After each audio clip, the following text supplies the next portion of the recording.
আমি ভাইকে জিজ্ঞেস করছিলাম তোর কেমন লাগলো, তো ও বলল বহরমপুরের মধ্যে বেস্ট বলা যেতেই পারে এই মণ্ডপটাকে। আমারও সেটাই মনে হয়েছে। তো এখন আমরা আপাতত বেরিয়ে যাচ্ছি এখান থেকে। এরপর হয়তো দু একটা ঠাকুর দেখবো, তারপরে জানি না কি করব, সেরকম কোনো প্ল্যানস নেই। আর আসার পথে দেখলাম ওখানে কিন্তু সাংস্কৃতিক অনুষ্ঠান হচ্ছে, ফলে ভীষণ ভিড়। তো এখন আপাতত বেরোচ্ছি, স্কুটিটা অনেকটা দূরে পার্ক করানো হয়েছিল, তো হেঁটে হেঁটে যাচ্ছি। আর তারপরে আমরা এখান থেকে বেরিয়ে গেলাম।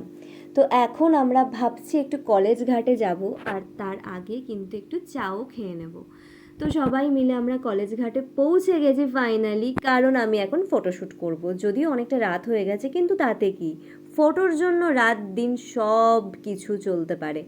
তো এখানে এসে দেখলাম ভীষণ ভিড়, আর তারপর তো সুন্দর সুন্দর ফটো তুলেছি, যেগুলো তোমরা আমার ফেসবুক আর ইনস্টাতে খুব তাড়াতাড়ি দেখতে পাবে। তো এখন আমি বাড়ি যাচ্ছি। তোমাদের দিওয়ালি কেমন কাটলো জানিও। চলো টাটা।